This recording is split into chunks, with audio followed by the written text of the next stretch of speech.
Buenas noches, hermanos. Vamos a abrir nuestras Biblias en Colosenses, capítulo 2. Ya como que el frío comienza poco a poco a afectar a algunos, ¿no? Comienzan a enfermarse, a cambiar ya el clima y se empiezan a enfermar algunos hermanos. Entonces oremos por todos los que están en este momento pasando por un momento de estas enfermedades estacionales. Que el Señor nos ayude y les permita estar bien y también puedan llegar al templo. Colosenses capítulo 2, estamos en Colosenses capítulo 2. Recuerden que toda la carta a los colosenses es una carta que va a manifestar a la persona de Cristo como superior a todas. Cuando la persona de Cristo es evidenciada como superior a todos, se le llama a esto la supremacía de Cristo. Y es lo que toda la carta a los colosenses nos quiere hablar, la supremacía de Cristo. Cristo es superior a todos y a todo. Y estamos ahora en el capítulo 2 y nos toca ver ahora los versículos 11 al 15. ¿Están ahí, hermanos? Vamos a hacer esta lectura, son poquitos versículos, así que vamos a hacer la lectura primero de los versículos y luego vamos a explicar un poquito de lo que trata este párrafo y qué aspecto de la supremacía de Cristo nos va a hablar. Colosenses 2, del 11 al 15, dice: en él, todos leamos juntos, en él también fuisteis circuncidados con circuncisión no hecha a mano, al echar de vosotros el cuerpo pecaminoso carnal en la circuncisión de Cristo, sepultados con él en el bautismo, en el cual fuisteis también resucitados con él, mediante la fe en el poder de Dios, que le levantó de los muertos. Y a vosotros, estando muertos en pecados y en la incircuncisión de vuestra carne, os dio vida juntamente con él, perdonándoos todos los pecados, anulando el acta de los decretos que había contra nosotros, que nos era contraria, quitándola de en medio y clavándola en la cruz, y despojando a los principados y a las potestades, los exhibió públicamente, triunfando sobre ellos en la cruz. Este es el pasaje que vamos a estar observando en esta noche, de manera breve, ¿verdad? Y vamos a tratar, hermanos, de exponer y de ver un aspecto más de la superioridad de Cristo o de la supremacía de Cristo. Y vamos a ver en este aspecto, hermanos, que Cristo es el más grande benefactor de nuestra vida. Si hay alguna cosa o si hay alguna persona que nos pueda beneficiar en la vida, y ustedes podrían pensar en personas que les han beneficiado en su vida, gente que quizás le ha ayudado a usted, gente que le impulsó o le animó, o gente que colaboró con usted en tiempo de necesidad, o gente que oró por usted en tiempo de enfermedad, o gente que le animó cuando usted estaba desanimado. Si hay alguna persona que nos ha ayudado, nadie puede igualarse, nadie puede ser mayor que Jesucristo. Jesucristo es el más grande benefactor de nuestra vida. Y en eso Cristo es superior a todos. Cristo es superior a todos. Por eso es que en esta noche lo que vamos a observar en este momento, hermanos, es un aspecto más de la supremacía de Cristo. Y la verdad, hermanos, es que si nosotros no alcanzamos a observar y a poder entender, hermanos, bien este aspecto, vamos a perder de vista cosas que deben ser muy singulares e importantes para todos nosotros. Ahora, hablar de Cristo como el más grande benefactor de nuestra vida parece ser una obviedad, es decir, algo que nadie cuestiona, o no creo que ninguno de ustedes cuestione. Ya sea que lo entendamos o no lo entendamos, ya sea que lo visualicemos así, nadie de ustedes va a negar que Cristo es el más grande benefactor de nuestra vida, y diríamos que es una obviedad que no necesita ser probada para uno que ya ha creído en Cristo. Pero como hemos dicho, es de gran importancia para el apóstol Pablo que los colosenses puedan visualizar y mantener bien clara a la persona de Cristo y su obra como lo más importante que pueden tener en sus vidas. Y si eso era para el apóstol Pablo, alguien que les había predicado directamente a los colosenses, hermanos, ¿cuánto más nosotros hoy actualmente necesitamos una y otra vez que se nos recuerde que Cristo es la persona más importante de nuestra vida? Necesitamos recordarlo aunque tú lo sepas. Necesitamos volverlo a repasar, volverlo a decir, aunque ustedes y yo digamos, sí lo es. Bueno, necesitamos con la palabra de Dios observar, ver, repetir, remarcar en nuestras vidas que Cristo es la persona más importante y por lo tanto el más grande benefactor de nuestra vida. Es decir, el que mayor bien le ha hecho a nuestra vida. ¿Quién es? ¿Quién, hermanos? Cristo. Cristo es el más grande benefactor de nuestras vidas. Ahora, no olviden que en la iglesia de Colosas estaban infiltrando algunas ideas erróneas respecto a la persona de Cristo. Y uno de los propósitos principales del apóstol Pablo era mantener la supremacía de Cristo bien clara para todos los creyentes de esta iglesia y por tanto también para nosotros. Así que no importa cuántas veces se nos diga que Cristo es lo más importante en nuestra vida, tantas veces que se nos diga, y aunque parezcamos repetitivos, es de mucha importancia que lo volvamos a escuchar.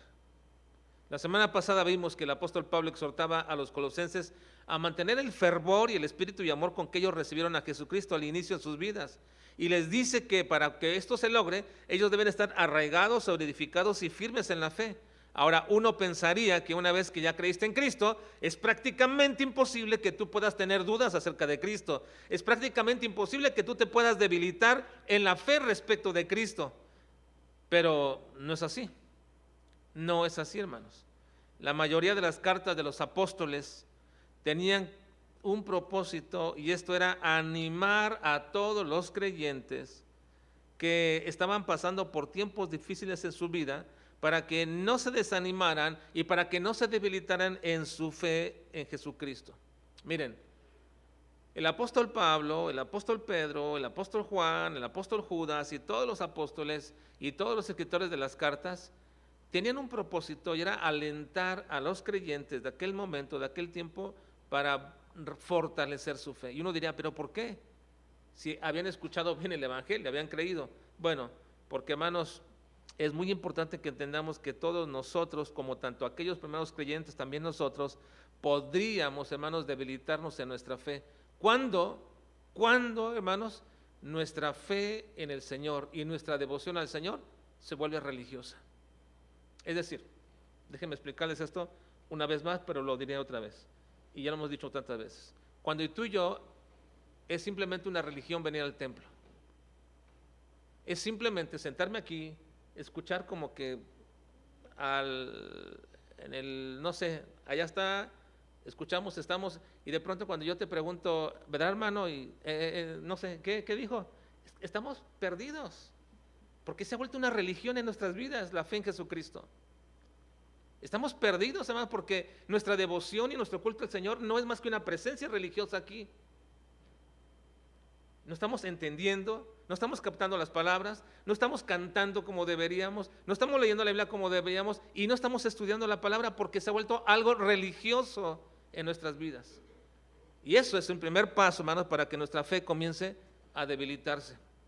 Se comienza a ser común y luego, digamos, común y corriente, de tal manera que nuestra fe en Cristo ya no es nada diferente a la de cualquier otro grupo, cualquier otra persona que también va a cualquier otra iglesia. Hermanos, la razón por la que el apóstol Pablo y todos los demás tratan en sus cartas de evidenciar a Cristo como la persona más importante es porque la fe en Jesús, nuestra fe en Cristo, nuestra fe en el Señor, se puede comenzar a hacer tan común como el de todas las personas. Y no debería ser así. No debería ser que en mi escuela hay alguien que diga, o en tu escuela, o en tu trabajo, o en tu colonia, o en mi familia, hay alguien que diga o alabe al Señor y yo no lo pueda hacer. Ahora, ¿se han fijado ustedes, hermanos, que la gente de pronto en el trabajo, no sé si te ha pasado en los trabajos donde están, la gente de pronto menciona en sus pláticas y dice, y de todo lo que dicen, dice, pero gracias a Dios que no me sucedió nada o no pasó nada? ¿No han escuchado esto ustedes con la gente? Y no es posible, hermanos, que la gente del mundo pueda expresar con más fervor una aparente fe en Jesucristo que los propios creyentes. No es posible, hermanos. No es posible que la gente pueda expresarse mejor acerca de Cristo que nosotros. Estos días he estado escuchando a una persona que dice que no es religiosa, pero estaba expresando algunas cuestiones y se refería a Cristo como si fuera un creyente. Y esta persona, no soy un creyente, no voy a ninguna iglesia, nada. Y se estaba expresando como muchos creyentes no lo hacen. Digo, qué vergüenza a veces la nuestra, ¿no? Que haya gente del mundo que agradezca a Dios, que alabe a Dios y nosotros no lo hagamos.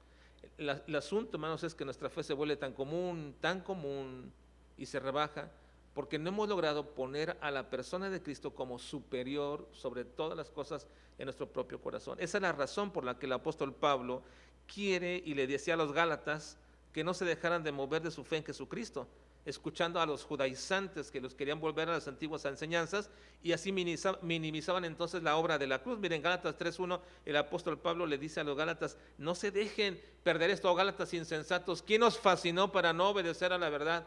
A vosotros, ante cuyos ojos Jesucristo fue ya presentado claramente entre vosotros como crucificado. ¿Cómo es posible que ustedes puedan caer fascinados o engañados si ya Jesucristo les fue presentado claramente como el que murió por ustedes? O también vemos a Juan alertando a los cristianos que no se dejen engañar con falsas enseñanzas respecto de la persona de Cristo. Dice 1 Juan 1:7, el apóstol Juan dice a sus oyentes, pero si andamos en la luz como Él está en luz, tenemos comunión unos con otros y la sangre de Jesucristo su Hijo nos limpia de todo pecado. Y puedes poner 2 de Juan 1:7. Y Juan menciona de esta manera porque en aquel momento, en aquel tiempo, estaban siendo engañados de esta manera, de tal manera que cambiaran y se olvidaran de su fe en Jesucristo. Dice Juan en su segunda carta, porque muchos engañadores han salido por el mundo que no confiesan que Jesucristo ha venido en carne. Quien esto hace es el engañador y el anticristo. Vean, parece ser que en aquel tiempo, hermano, la persona más atacada es la persona de Cristo. ¿Para qué? Para rebajar la fe de Cristo de los verdaderos creyentes. Dice también Pedro, advirtiendo en contra de aquellos que negaban el señorío de Cristo en sus vidas, en 2 de Pedro capítulo 2, versículos 1 y versículo 10, vean, pero hubo también falsos profetas entre el pueblo, como habrá entre vosotros falsos maestros que introducirán encubiertamente herejías destructoras y aún negarán al Señor que los rescató, atrayendo sobre sí mismos destrucción repentina. Ahora dice el versículo 10, y mayormente aquellos que siguiendo la carne andan en concupiscencias, en inmundicia y desprecian el señorío, atrevidos y contumaces, no temen decir mal de los potestades superiores. Unos negaban la venida de Cristo en carne, otros negaban la obra de Cristo en la cruz, otros negaban el señorío de Cristo, y el apóstol Judas también advierte en contra de los que negaban la soberanía de Jesucristo. Dice Judas 1:4, porque algunos hombres han entrado encubiertamente, los que desde antes habían sido destinados para esta condenación, hombres impíos que convierten en libertinaje la gracia de nuestro Dios y niegan a Dios, el único soberano, y a nuestro Señor Jesucristo. Vean, hermano, lo que estoy tratando de decirles en este momento es que en aquellas épocas la gente, aun cuando estaban los apóstoles que estaban tan cercanos a Cristo, que eran apenas los primeros años después de que Cristo partió, ya había gente que atacaba a la persona de Cristo dentro de las iglesias, de la propia gente que se introducía en la iglesia y que parecían ser cristianos y estaban atacando a la persona de Cristo, de su obra, de su señorío, de todo lo que él pertenecía. ¿Con qué propósito? Hacer común y corriente la persona de Cristo, tan común como cualquier otro. Esa es la razón, hermanos, por la cual el apóstol Pablo tiene que escribir esta carta a los colosenses y decirles que Cristo es superior a todos, que Cristo no es cualquier persona. Y lo que vamos a observar hoy en esta noche es que Cristo es el más grande benefactor de nuestras vidas. Y si ya le hemos olvidado, hoy Pablo nos lo quiere recordar en este pasaje. Así que no es que seamos repetitivos sobre algo que ya debería ser muy bien entendido por todos nosotros acerca de la supremacía de Cristo y que el apóstol Pablo vuelve a decirle a los colosenses, y que ahora va a manifestar una vez más esa superioridad de Cristo por encima de todos y todo, y al referirse a 3 acciones que son las más grandes bendiciones para nuestra vida espiritual. Vamos a verlos. ¿Cuáles son esas 3 grandes bendiciones para nuestra vida espiritual? Versículo 11, vean por favor, hermanos. Versículo 11. Si ya te habías olvidado de alguna de estas bendiciones, recuérdalo hoy. Si se te había olvidado la gran bendición de Cristo en tu vida que hizo, recuérdalo hoy, porque Él es el más grande benefactor de nuestras vidas. Versículo 11, leamos.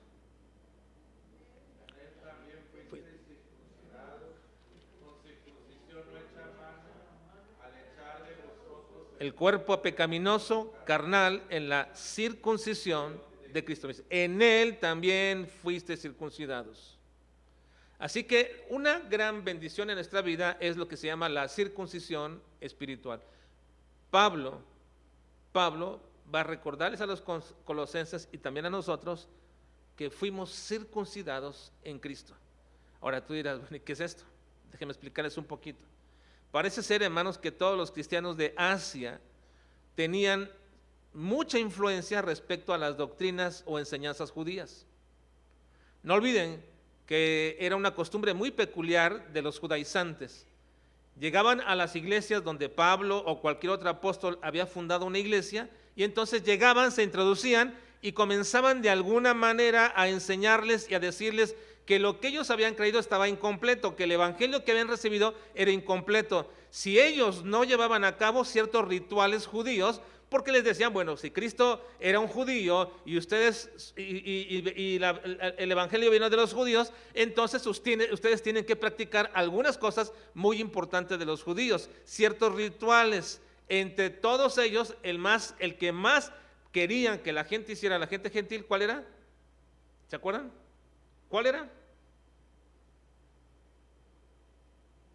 La circuncisión. La circuncisión.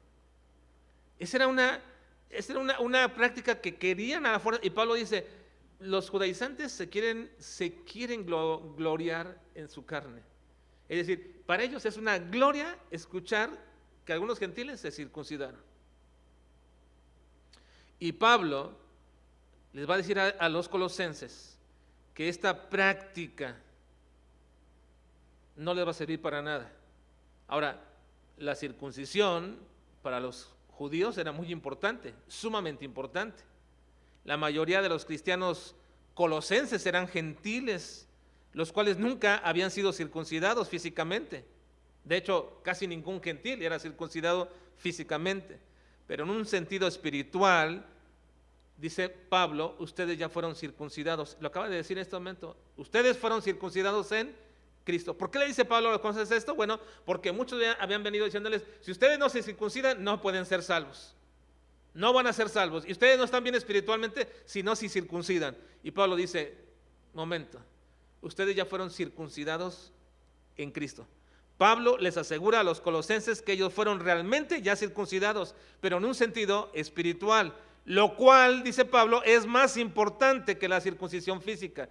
Pablo le va a enseñar a los gentiles y también a nosotros que la circuncisión espiritual es más importante que la circuncisión física. ¿Por qué? Porque la circuncisión física solamente representaba nada más físicamente la realidad de lo que es espiritual. Ahora quiero preguntarles algo importante, hermanos. ¿Qué es más importante, lo físico o lo espiritual?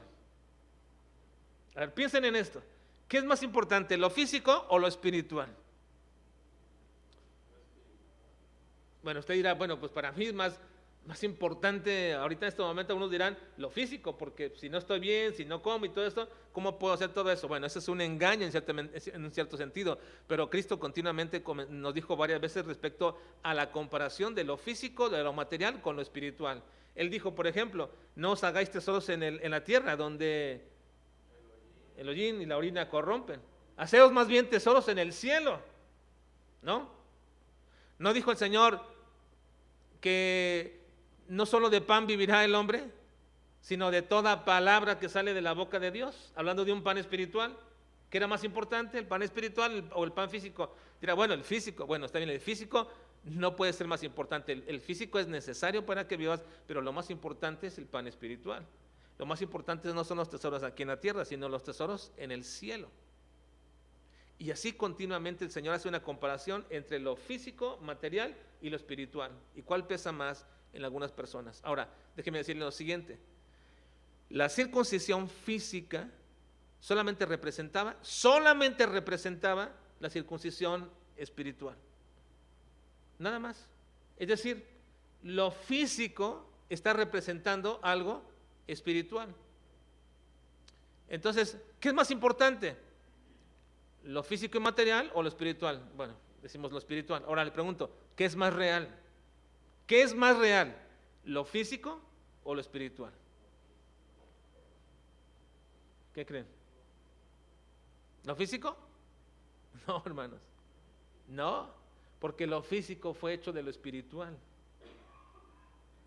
Lo físico es hecho de lo espiritual. En realidad, si hablamos de este asunto de lo que es real, es lo espiritual. Porque de lo espiritual viene el diseño de lo físico. Entonces, todo lo físico representa lo espiritual. ¿Qué representa el cielo, la tierra y todo el universo? Representan la gloria de Dios. La anuncian, la representan. Y así podemos observar todas estas cosas. Ahora, la circuncisión física, hermanos, del pueblo judío, lo único que representaba es que al circuncidarse pertenecían al pueblo étnico o el pueblo terrenal de Dios. Nada más. Pero representaba la circuncisión física que pertenecían al pueblo real de Dios, es decir, al pueblo espiritual, hermanos. La circuncisión física los podía meter al pueblo espiritual de Dios. No, los metía al pueblo físico y terrenal. Así que, fíjense, hermanos, dice el apóstol Pablo en este sentido que la circuncisión de los judíos los metía al pueblo terrenal, pero eso no garantizaba que pertenecieran al pueblo espiritual. ¿Qué es lo que sí garantiza que entremos al pueblo espiritual?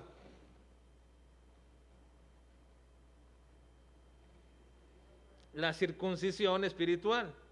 La circuncisión espiritual garantiza que si entramos al pueblo espiritual. Vean lo que dice Romanos capítulo 9, versículos 6 y 8.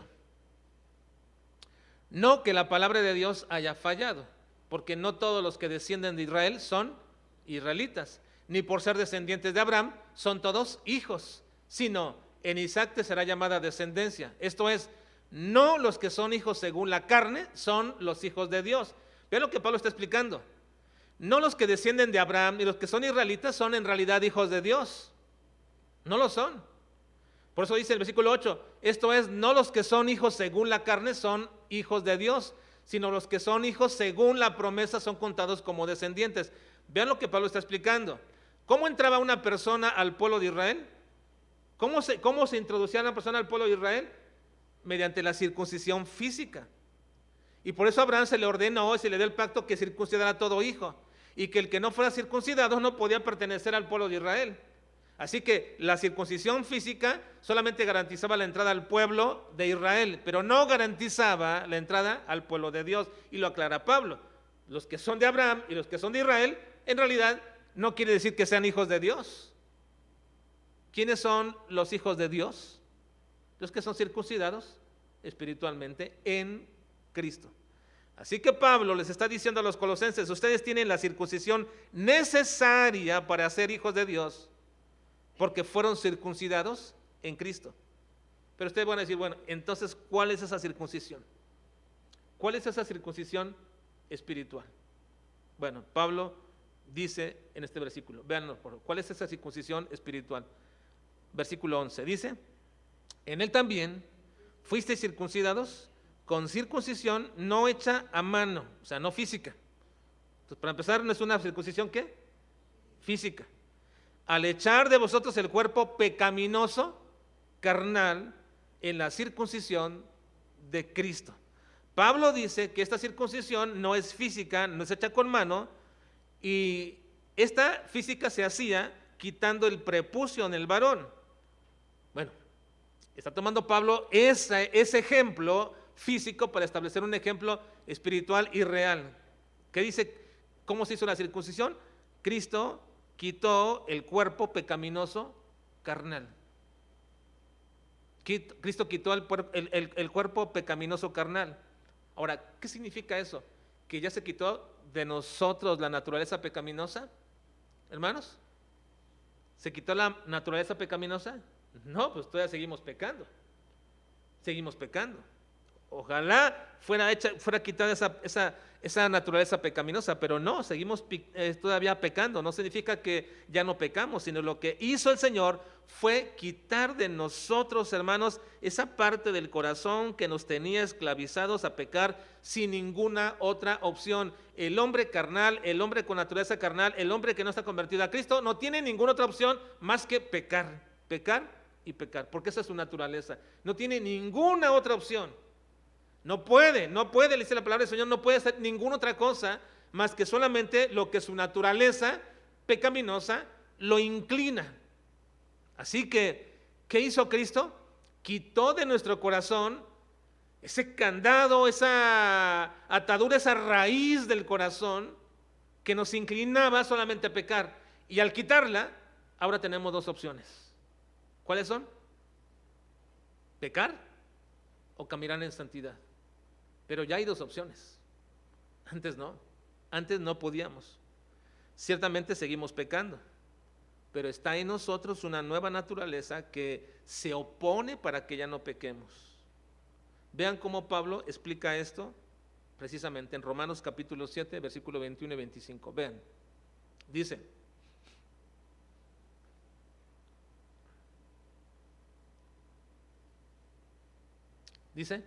así que, queriendo yo hacer el bien, hallo esta ley, que el mal está en mí. Pablo está refiriéndose a su naturaleza natural, pecaminosa, carnal, la pecaminosa con la cual nació. Lo dice, porque según el hombre interior, me deleito en la ley de Dios. Ahora aquí Pablo está hablando de otra naturaleza. ¿Cuál es? La naturaleza espiritual, que le fue implantada por Cristo. El hombre interior me deleito en la ley de Dios. Y luego Pablo explica la tensión que hay entre la naturaleza carnal y la naturaleza espiritual. Dice, pero veo otra ley en mis miembros. Dice, que se revela contra la ley de mi mente y que me lleva cautivo a la ley del pecado que está en mis miembros. Pablo está hablando, esta ley, miren, observen, lo que me hace pecar a mí es esa ley, esa naturaleza pecaminosa que me inclina. Y Pablo, ante esta circunstancia, expresa, miserable de mí, ¿quién me librará de este cuerpo de muerte? Ahora, fíjense, hermano, antes que pases al texto, no, regresa a esta para que vean. Miserable de mí, ¿quién me librará de este cuerpo de muerte? ¿Qué necesitamos, hermanos, para librarnos de este cuerpo de muerte? No, ¿qué necesitamos para lo que venimos diciendo? ¿Qué necesitamos? La circuncisión, ¿qué? Espiritual. ¿Y quién la hace? Cristo. En mi naturaleza física y carnal, solo estoy inclinado a pecar y a pecar y a pecar. Y la única manera para poder dejar de pecar inclinado solamente a eso, es que quite de mí esa raíz del pecado, esa raíz de mi corazón, para que tenga una nueva naturaleza. Y ese proceso se llama circuncisión espiritual. ¿Quién la hizo? Cristo. Miren, miserable de mí, ¿quién me librará de este cuerpo de muerte? La contestación, ¿cuál es? Versículo 25. Gracias doy a Dios por Jesucristo, Señor nuestro. Así que yo mismo con la mente sirvo la ley de Dios, más con la carne a la ley del pecado. ¿Quién nos libra, hermanos, de esa inclinación al pecado natural? Cristo. Y cuando nos libra de eso, ¿le llamamos a esto qué? Circuncisión espiritual, hecha por Cristo. Eso es, hermanos. Y Pablo dice, esto fue lo que fue quitado de ustedes. Ustedes no ocupan la circuncisión física. Ustedes son hijos de Dios porque se hizo en ustedes circuncisión espiritual en Cristo. Así que la circuncisión física solamente es nada más una manifestación de lo más importante. Lo más importante es circuncisión espiritual. Dice Pablo, los judíos, aunque son hijos del pacto de Abraham, y aunque están en el pacto del pueblo terrenal de Dios, no les garantiza estar en el pueblo espiritual de Dios, no les garantiza la salvación, pero ustedes sí, porque aunque ustedes no fueron circuncidados en la carne, sí fueron circuncidados espiritualmente. Fue quitado de vosotros esa inclinación natural a pecar. Ahora podemos movernos en un camino de santidad. ¿No esa es una gran bendición, hermanos? ¿Es o no es una gran bendición? Es una tremenda bendición. Imagínense cómo era nuestra vida sin Cristo antes. Inclinados a pecar, a pecar, a pecar, a pecar, a pecar. No había nada más que pecar, pecar y pecar. Pero ahora en Cristo podemos saborear el camino de la santidad, el apartarnos del pecado. Podemos decir no, y no por fuerza de voluntad, sino porque en Cristo tenemos esa posibilidad. Así que Pablo le dice a los colosenses, ustedes tienen la circuncisión necesaria porque fueron circuncidados en Cristo, pero esa circuncisión quitó de ustedes el cuerpo pecaminoso carnal y ahora pueden no inclinarse únicamente al pecado, sino también enfrentarlo a él y poder salir victoriosos en Cristo Jesús. Primera bendición. Vean la segunda bendición, versículo 12 y 13. 12 y 13. Ahora no olviden que así comienza Pablo en el 11, en él, hablando en Cristo, o sea, que quiere decir que en él tuvimos esa bendición. Versículo 12, sepultados con él en el bautismo, en el cual fuisteis también resucitados como con él, mediante la fe en el poder de Dios que le levantó de los muertos. Versículo 13. Y a vosotros, estando muertos en pecados y en la incircuncisión de vuestra carne, os dio vida juntamente con él, perdonándoos todos los pecados. Ahora, no olviden que todo Pablo está haciendo aquí, está preponderando a Cristo, en él, en él. Ahora, aquí nos dice aquí, muy fácil, hermanos. ¿Cuál es la segunda bendición? La segunda bendición es nuestra conversión a nuevas criaturas. Nuestra conversión en nuevas personas. Y el apóstol Pablo utiliza el simbolismo del bautismo para expresar esta realidad. Una vez más, el acto físico del bautismo apunta a la realidad espiritual. El acto físico en sí mismo del bautismo no tendría otro propósito más que representar algo espiritual. Así como la circuncisión representaba la circuncisión espiritual, el bautismo físico también representa algo espiritual. Y es aquí como se evidencia que mediante el bautismo somos presentados como nuevas criaturas, nuevas personas que hemos nacido de nuevo en Cristo, con una nueva vida y con el perdón de nuestros pecados, como lo menciona precisamente nuestros versículos. Esa nueva vida no solamente es eterna, dice el versículo 13, y vosotros estando muertos en pecados y en la circuncisión de vuestra carne, os dio vida juntamente con él, perdonándoos todos los pecados. No es una nueva vida solamente en la carne, también es una vida eterna y espiritual. Ahora, Pablo utiliza el bautismo para explicarnos esto. Ustedes son nuevas criaturas.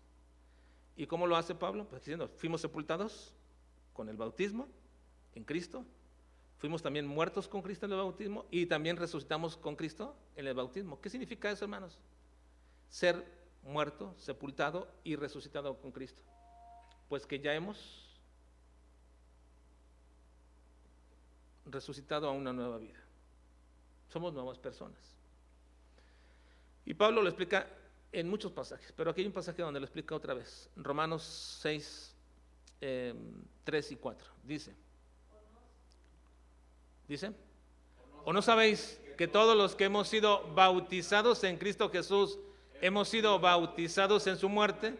Porque somos sepultados juntamente con él para muerte por el bautismo, a fin de que como Cristo resucitó de los muertos por la gloria del Padre, así también nosotros andemos en vida, ¿qué? Vida nueva. Así que, ¿qué representa, hermanos, el bautismo? El bautismo representa una nueva vida para nosotros, somos nuevas personas, porque fuimos sepultados con Cristo y fuimos resucitados con Cristo. ¿Para qué? Para una vida nueva. Así que la segunda grande bendición que el apóstol Pablo nos dice de Cristo, el segundo gran beneficio de Cristo en nuestras vidas es que somos nuevas personas, nuevas criaturas. Es más, por ahora no lo sabemos, pero tenemos también un nuevo nombre. Si no les gusta su nombre, y seguramente a algunos no les gusta su nombre, ¿verdad? ¿O sí? Bueno, una cosa es acostumbrarse a su nombre, pero que les gusta su nombre, no siempre, a algunos no les gusta. Yo he escuchado a muchos hermanos decir, a mí mi nombre no me gusta, no sé por qué mis papás me pusieron así, ¿verdad? O por qué no me pusieron dos nombres para poder escoger después otro. Bueno, como haya sido, pero sí tenemos un nuevo nombre, porque somos nuevas criaturas, con una nueva vida, y tenemos todo nuevo en Cristo, hermanos. Todo es nuevo en Cristo. Hermanos, esa es la segunda gran bendición. Somos nuevas criaturas, nuevas personas. Tenemos una nueva vida. Y por último, la tercera grande bendición. Versículos 14 y 15. Véanlo, por favor. No olviden, primera grande bendición, ¿cuál fue? Nuestra circuncisión espiritual. Segunda, nuestra nueva vida, nuestra conversión, nuestra nueva vida. La primera fue ejemplificada por la circuncisión física. La segunda es ejemplificada con el bautismo. Ahora vamos a la tercera, versículos 14 y 15. Dice, todos leamos, anulando el acta de los decretos que había contra nosotros, que nos era contraria, quitándola de en medio y clavándola en la cruz, y despojando a los principados y a las potestades, los exhibió públicamente, triunfando sobre ellos en la cruz. La tercera gran bendición es la victoria ya consumada. La victoria ya consumada. Muchas veces somos animados con un triunfalismo de que todo lo podemos. Miren, yo no estoy hablando de eso. Muchas veces somos animados con ese triunfalismo, esa visión triunfalista de que todo lo puedes, tú vas a poder todo, y que ahora sí no hay nadie que te pueda oponer y que no hay nadie que te pueda hacer absolutamente nada, y nos vemos como si fuéramos triunfalistas en todo. Incluso hasta se nos anima a algunos de alguna manera con esta visión equivocada de hasta pisotear al diablo. ¿Han escuchado eso? Tú puedes derrotar al diablo, lo puedes pisotear, porque están hablando de un triunfalismo incongruente, incorrecto. No es así, no es así. Pero sí tenemos una victoria ya consumada. ¿Qué significa? Que ya está ganada. Que ya está ganada. Lo que presenta aquí Pablo es una victoria de alcances grandiosos, como alguien diría, cósmicos. Y no está representado por un triunfalismo futuro, donde a cada que venga tú vas a vencer, no, sino en una victoria sin igual que ya fue consumada. Y no fue consumada por nosotros, fue consumada por Cristo. Es decir, todo lo que teníamos en nuestra contra, Cristo lo derrotó ya. Está derrotado. No nosotros, es Cristo que lo derrotó. Vean, ¿qué estaba todo en nuestra contra? Vean, versículo 14. ¿Qué estaba en nuestra contra? Anulando el acta de los decretos que había contra nosotros. Habla de un acta de los decretos que nos era contraria. Algunos piensan que esa acta de decretos es la lista de todos nuestros pecados. Algunos piensan así, que hay en el cielo una lista donde cada que pecamos se pone un pecado. Algunos piensan de esta manera, que todos los pecados que cometemos ahí están. Ahora imagínense, si así fuera, cuán larga sería nuestra lista, hermanos. ¿Te gustaría que la leyera alguien algún día? Todos los pecados que hemos cometido de acto, de pensamiento, de intención, ¿se imaginan? Pero no creo que sea exacta de los decretos, porque aquí habla de decretos, acta de decretos. Y creo que es mejor y más correcto pensar que esa acta de los decretos es la ley de Dios o los mandamientos de Dios. ¿Por qué es contraria a nosotros, hermanos? Porque la Biblia decía, o la ley decía, si no haces esto, morirás. Si no haces esto, morirás. El acta de decretos era que cada que yo no cumpliera eso, yo iba a morir. En Gálatas 3:10 dice el apóstol Pablo en este sentido, porque todos los que dependen de las obras de la ley están bajo maldición, pues escrito está, maldito todo aquel que no permaneciere en todas las cosas escritas en el libro de la ley para hacerlas. Así que la ley era un acta en nuestra contra, ¿o no, hermanos? Sí, sí. La ley nos condenaba a todos. Era un acto de nuestra contra y el único que podía cumplir esa ley o que pudo cumplirla fue Cristo. Así que Cristo tomó nuestro lugar en la cruz y murió por nosotros. Y al morir por nosotros tomó esa acta de los decretos y dice, ¿qué hizo Cristo? Me gusta mucho este texto, hermanos. Para mí es impresionante este texto, la verdad me imagino de una manera muy visual lo que sucedió. Pero lean otra vez, ¿qué hizo Cristo con esa acta de los decretos? Versículo 14 dice, anulando, leamos todos, anulando el acta de los decretos que había contra nosotros, que nos era contraria, quitándola de en medio y clavándola en la cruz. La quitó, esa acta que estaba ahí la quitó, la clavó en la cruz, y aquí con esta acta, aquí en la cruz, yo pagué por todos tus pecados. Todo lo que era contrario a ti fue pagado en la cruz. ¿Con qué autoridad lo hizo Cristo? Dice, aquí lo menciona Pablo de una manera muy visual, ¿verdad? La quitó y la clavó en la cruz. Obviamente, Cristo estaba siendo clavado ahí, pero de manera muy especial está viendo, Él tomó esa acta y Él mismo la clavó en la cruz y la anuló. Ya no tiene efecto sobre nosotros. Qué bendición, ¿no, hermanos? Qué bendición. Que ya nuestros pecados jamás serán contados. Que ya nuestros pecados jamás serán evidenciados delante de nadie. Que nuestros pecados jamás serán la causa para que tú y yo podamos ser condenados. No puede ser. Así que Cristo quitó esa acta y la canceló nuestra deuda, y por eso Él clamó en la cruz. ¿Qué dijo? Consumado es. Es una palabra tetelestai. Significa, se cumplió, se llenó, prácticamente se pagó. Eso quiere decir, la palabra consumado es se cumplió, se pagó, se llenó o se terminó, se finalizó esa acta que tenías. Esa fue la proclamación de Cristo. Consumado es. Y Pablo dice a ese respecto en Gálatas 3:13. Vean cómo dice 3:13, ahí mismo, 3:13 dice Pablo. Cristo, leamos. Cristo nos redimió de la maldición de la ley, hecho por nosotros maldición, porque está escrito, maldito todo el que es colgado. ¿Quién quitó esa acta? Cristo. Y Él se hizo maldición por nosotros. Así que, ¿cómo no deberíamos nosotros, hermanos, ver a Cristo como lo más importante de nuestras vidas? La bendición más grande. Tomó el acta de los decretos que me era contraria y la clavó en la cruz, pagando Él por ella. Pero no solo eso, ¿qué más nos será contraria? Ven el versículo 15. ¿Qué más nos es contrario, hermanos? Versículo 15. No solamente el acta de los decretos, versículo 15, dice, y despojando a los principados y a las potestades, los exhibió públicamente, triunfando sobre ellos en la cruz. Dice que despojó a los principados y a las potestades. Ahora esta frase, hermanos, es usada varias veces por Pablo en todo el Nuevo Testamento. Es varias veces mencionada esta frase, principados y potestades. Y la mayoría de las veces se refiere a los seres espirituales como son los demonios y el mismo diablo. Alguna vez, en algún momento se refiere a autoridades terrenales.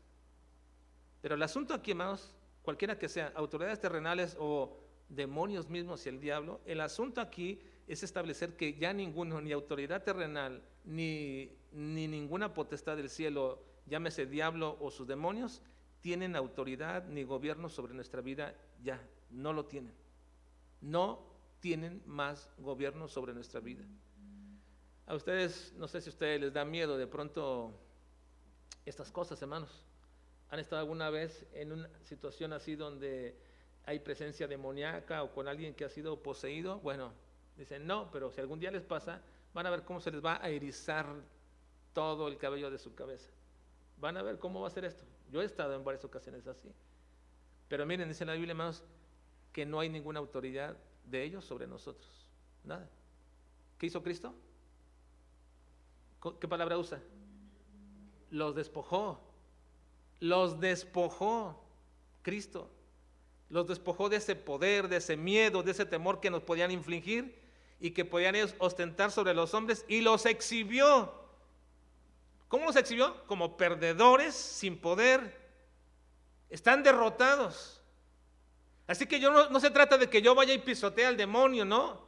Cristo lo venció. Y en eso simplemente me mantengo yo seguro. Así que pensaban estos demonios que al llevar a Cristo, y el mismo diablo llevar a Cristo a la cruz, ellos estaban ganando. Porque el demonio y el diablo no sabían que muriendo Cristo en realidad ellos estaban siendo derrotados. Ellos pensaban que llevar a Cristo ante la cruz y matarlo, estaban triunfando ellos, pero no sabían que ellos mismos estaban provocando su propia despojo de poder y su propia derrota. No lo sabían, porque el diablo no es omnisciente y el diablo no conoce los planes de Dios. Y no lo sabían, tanto así que si lo hubieran sabido, no hubieran hecho eso. Es lo que Pablo dice. Miren 1 Corintios 2:8. Dice Pablo que ellos, si hubieran sabido esto, no hubieran hecho tal cosa. Dice, lo que ninguno de los príncipes de este siglo conoció. Porque si la hubieran conocido, nunca habrían crucificado al Señor. Ellos no sabían que iban a ser derrotados y exhibidos en la cruz. Si lo hubieran sabido, dice Pablo, nunca habrían crucificado al Señor de gloria. Así que concluyo diciendo, hermanos, que esta realidad del despojo de Cristo, del poder que tenían sobre nuestras vidas, toda autoridad y potestad de los cielos y también aquí en la tierra, para podernos humillar con el pecado y seguir siendo sus esclavos, ya fue quitado por Cristo en la cruz. Y ahora sí podemos decir como un grito de victoria maravilloso, que la victoria en Cristo está consumada. No es que vamos a ganar, no vayamos con ese triunfalismo, vamos a derrotar. No, Cristo ya derrotó todo. No decimos, yo puedo con el diablo y sus demonios. No, Cristo ya lo hizo. No se trata de que yo me envalentone, simplemente Cristo ya hizo tal victoria. Y con esa victoria podemos concluir esta noche diciendo, hermanos, lo que dice Pablo en Romanos 8, 37 al 39. Así culminamos. Es un texto glorioso. Dice, leamos todos. Antes, en todas estas cosas, somos más que vencedores. ¿Por qué somos más que vencedores? Porque la victoria ya está consumada, ya está hecha. Somos más que vencedores por medio de aquel que nos amó. Leamos. Por lo cual, estoy seguro de que ni la muerte, ni la vida, ni ángeles, ni principados, ni potestades, ni lo presente, ni lo porvenir, ni lo alto, ni lo profundo, ni ninguna otra cosa creada nos podrá separar del amor de Dios que es en Cristo Jesús, Señor nuestro. Así que, ¿quién es el más grande benefactor de nuestras vidas, hermanos? Cristo. Pero no lo digamos simplemente como que, pues sí, es Cristo, pero ¿qué hizo Cristo por ti? Bueno, me circuncidó espiritualmente. ¿Qué más? Transformó mi vida a una vida nueva. Y tercero, nos hace poseedores de una victoria que ya está consumada en Cristo. Somos victoriosos en Cristo. No seremos victoriosos, porque no se trata de que yo voy a vencer nada. Cristo ya venció todo. Así que, ¿quién es el más grande benefactor? Cristo. Vamos a orar, por favor. Gracias, Señor, por permitirnos en esta noche recordar los beneficios a nuestra vida a través de Cristo. Perdónanos, Señor, porque quizás muchas veces lo olvidamos, o lo pasamos por alto, o lo hacemos tan común en nuestras vidas. Perdónanos, Dios. Ayúdanos a mantener nuestra perspectiva de Cristo como superior a todo y a todos. Siempre enarbolar la supremacía de Cristo en nuestras vidas. Bendice, Señor, a tu iglesia, a los hermanos, a cada uno que pasa por tiempos difíciles en su vida, por adversidades, por tiempos de debilidad, Señor, por tiempos en los cuales quizás su fe está flaqueando o debilitándose. Señor, ayúdales a recordar a Jesucristo como el más grande benefactor de sus vidas. Te alabamos, Dios, y te bendecimos en esta noche en Cristo Jesús. Amén.